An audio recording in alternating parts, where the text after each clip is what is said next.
The restaurant wasn't luxurious, but it had a solid reputation among the town's residents. Well-kept wooden tables, warm lighting, and the constant smell of grilling meat created a welcoming atmosphere. It was the kind of place people returned to not for sophistication, but for the feeling of comfort. That night, a man entered alone. He wore simple clothes, dark jeans, an ordinary shirt, a discreet jacket. Nothing about him drew attention at first glance. But anyone who observed carefully would notice something different. Firm posture, attentive gaze, calculated movements. His name was Henrique Azevedo, one of the richest businessmen in the country, but no one there knew that.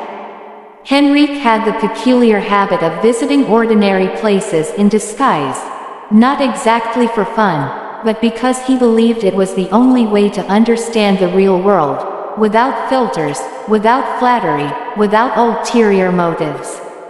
He chose a table in the corner and sat in silence. Minutes later, a waitress approached. "Good evening," she said with a gentle smile. "My name is Clara. What would you like, sir?" Henrique glanced quickly at the menu. "A medium rare steak and water." "Perfect," she replied.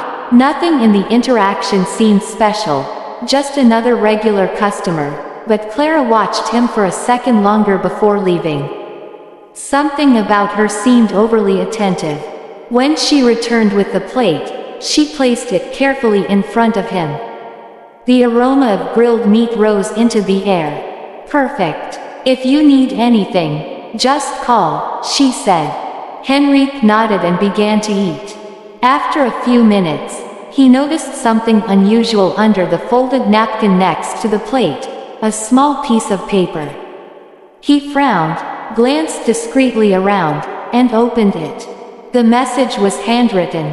"Please don't react. There are 2 men near the door watching you since you arrived. I think they know who you are. If you need to leave safely, go to the bathroom in 2 minutes. I'll alert the manager."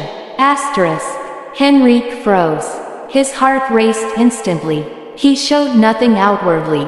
Years of tough negotiations had trained his self-control, but inside, his mind was racing. How did she know who he was, and who those men were? Without lifting his head, he moved only his eyes toward the door. 2 men sat there, pretending to look at their phones, but they were too alert. Henrique felt a chill down his spine. He had received threats before. Being a billionaire attracted both admiration and danger. He took a deep breath, slipped the paper into his pocket, and continued eating normally. Exactly 2 minutes later, he stood up calmly and walked to the bathroom. As soon as he entered, he heard quick footsteps behind him. It was the restaurant manager, visibly nervous. "Sir," Clara told me, "we have an exit through the back. A car can pull in there." Henrique nodded, impressed by the efficiency. "Thank you." Meanwhile, in the dining area, Clara discreetly approached the 2 men's table. "Gentlemen, there's a problem with your payment at the register. Could you come with me?" They looked at each other, confused, and stood up. It was the perfect distraction. Minutes later, Henrique slipped out the back door and got into a waiting car. Only when the vehicle started moving did he allow the tension to leave his body. "How did she know?" he asked the driver, still processing it. "Maybe she recognized you, sir," the driver replied. Henrique fell silent, but something about that explanation didn't add up. The next day, he returned to the restaurant, this time without disguise. A luxury car pulled up in front, immediately drawing attention. The staff grew nervous when he walked in. Clara was serving another table when she saw him. Her eyes widened. "Sir, Henrique smiled lightly. "Can we talk?" They sat at an empty table. "First," he said, "thank you. You probably prevented something serious." She still seemed a little nervous. I thought I should help. Henrique tilted his head. How did you know who I was? Clara hesitated for a moment. Because you helped me before. He frowned, trying to remember. Years ago, she continued, my mother worked as a cleaner in one of your companies. She got sick and had no money for surgery.